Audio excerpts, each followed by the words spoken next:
This episode is for educational purposes and commentary only. It is not medical or legal advice. Watching this content does not create a physician-patient or attorney-client relationship. When I discuss lawsuits or court decisions, I'm relying on publicly available records, and I will distinguish allegations from findings. My analysis reflects my opinions about risk, systems, and documentation, not personal judgments about any individual. To protect privacy, I may omit or change identifying details where appropriate. If you need medical or legal advice for your situation, consult a qualified professional. If this is a medical emergency, call 911 or your local emergency number. The test gets ordered. The sample gets processed. The scan gets read. Everyone assumes the result reached the right person. But in case after case, that final mile fails. In this episode, we walk through 4 real malpractice cases where the dangerous moment wasn't ordering the test. It was what happened after the result came back.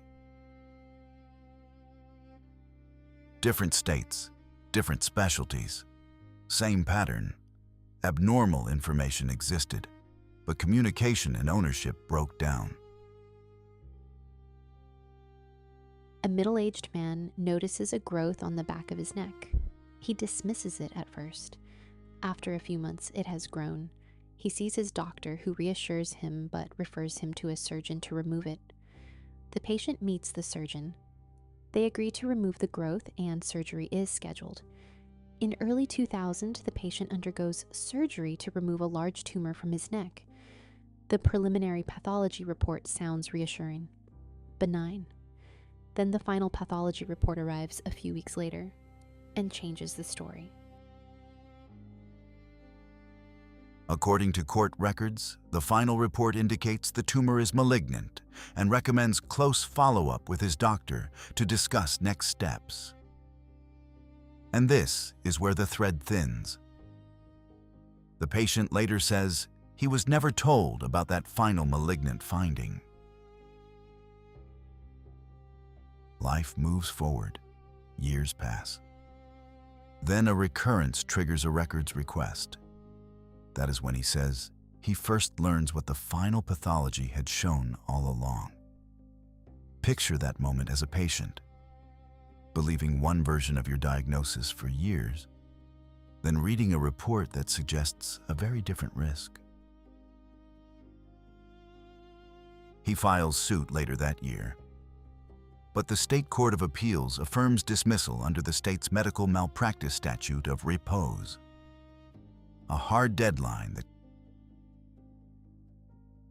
can bar claims even when the injury is discovered later.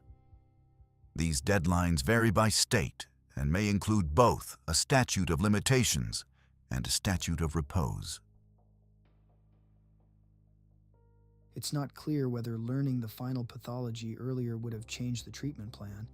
If the entire growth was removed with clear margins, the conversation might have been about closer surveillance to monitor for recurrence. If malignant cells were present at the margins, additional surgery or other therapy might have been warranted. The point I'm making isn't whether the patient ultimately suffered harm from not knowing, it's that the information never making it back to the patient puts the physician in a very difficult position, and it's hard to defend. Make sure you have a system to follow up on final pathology results. In many cases, the patient is discharged before the report is available. In an outpatient case like this, it's easy for patients to get lost to follow up. The legal outcome in this case turned on timing, not on a jury hearing the full clinical narrative. This case is the first warning sign. Delayed or failed result communication can harm patients and is very difficult to defend. This first case timeline is why I tell teams this. Preliminary results are not closure. The final result owns the case. If your workflow doesn't force explicit ownership for final review and patient notification, you're relying on memory and luck. Now we shift to our second case, a small southern town. An older man develops worsening back pain. His primary care physician diagnoses anemia, and that workup is ongoing. Imaging of his lower back shows what appears to be a compression fracture. He's referred for a routine kyphoplasty. Kyphoplasty is a minimally invasive procedure used to stabilize a vertebral compression fracture, often by creating space with a small balloon and injecting bone cement to restore strength.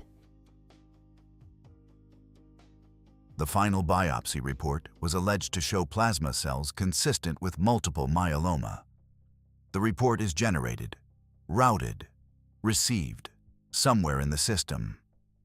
But according to the appellate record in this case, the communication chain breaks at the ordering and procedural level. The critical finding is not effectively relayed to the patient and not carried reliably to downstream treating clinicians. The patient continues care without the diagnosis being acted on. Not until the following year, when another physician finds the prior biopsy result, does the myeloma diagnosis finally come into focus. This is the cinematic moment of system failure. The answer existed months earlier, but the care journey continued as if it didn't. This case played out as a malpractice lawsuit involving multiple physicians, including the physician who ordered the biopsy. Some defendants obtained summary judgment and were removed from the case, meaning the judge found there wasn't enough evidence of a genuine dispute to send those claims to a jury. It would be hard for a downstream physician who didn't even know a biopsy report existed to catch this.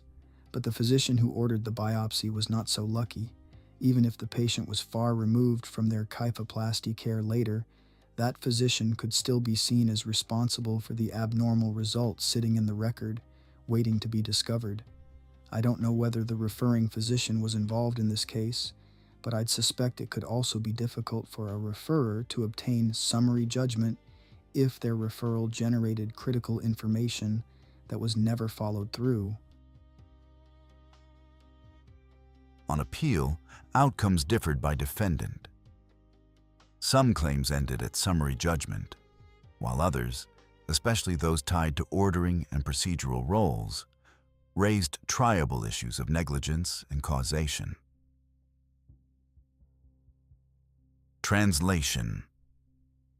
Liability often follows the result owner, the person or team who received the abnormal report and had the clearest duty to close the loop.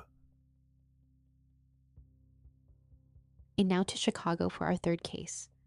A middle-aged woman develops a sudden, severe headache, so severe she calls an ambulance. In the emergency department, a CT scan of the head is performed. The teleradiologist reads it as normal. A few hours later, she is discharged. Later that morning, another radiologist performs a secondary read and identifies a subarachnoid hemorrhage. The patient is called and told to return to the emergency department. She decides to go to another emergency room instead. There, she undergoes further testing. A CT scan of the head that is read as normal, followed by a CT angiogram of the head. Again read as normal. She's evaluated by neurosurgery and later discharged. That second emergency room receives the CT report from the first hospital, but never receives the images. 3 days later, the patient dies from an intracerebral hemorrhage. In the lawsuit, defendants won summary judgment at the trial level on causation.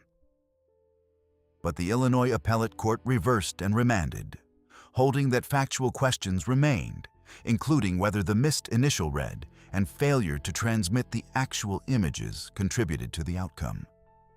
One of the most important modern lessons in result communication.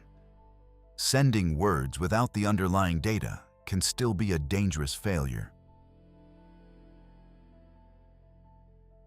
What that means is the appellate court, on appeal from the plaintiffs, reversed the lower court's order and sent the case back to the lower court for further review of the facts that still remained.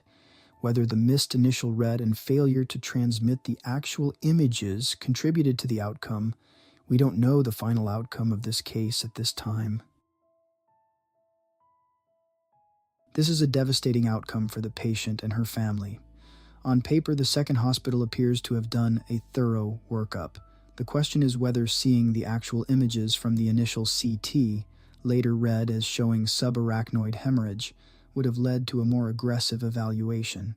It may not have changed the outcome, but failing to send a complete record is still a deviation. Something of clinical value was not transferred, and that gives an attorney a cause of action. Practical takeaway: dot your I's and cross your T's. Send everything, report and images. Make sure any amended radiology report is clearly labeled and communicated. And one more thing: imaging reports can be read as normal when the images are not. These errors happen. If the patient and the imaging report don't add up, call the radiologist and ask for a reread. If your clinical suspicion is high, ask for a second look. Now to Idaho. A man arrives in the emergency room late at night with nausea, vomiting, diarrhea, imbalance, and speech problems. His family reports weeks of decline. His significant other reports that for several days he has consumed only alcohol. His labs return with a life-threatening sodium of 96. ED treatment begins, then care transitions to the admitting and inpatient teams. Over roughly 36 hours, the sodium rises rapidly. Here's the physiology in plain terms. When sodium is extremely low, the brain adapts.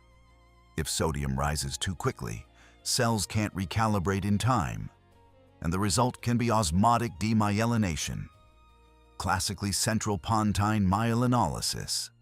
Days later, another physician diagnoses central pontine myelinolysis, a devastating neurologic injury associated with overly rapid sodium correction.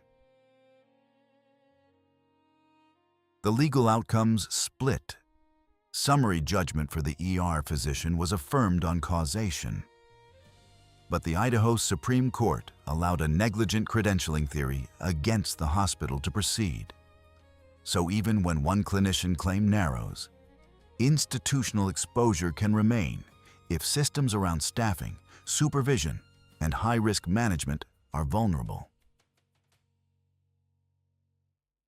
Hyponatremia is a condition we see often and generally treat well, but rapid correction can lead to devastating consequences.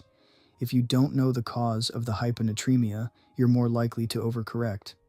In cases of heavy alcohol intake or low solute intake, even small amounts of normal saline can lead to rapid diuresis of excess water and a rapid rise in sodium.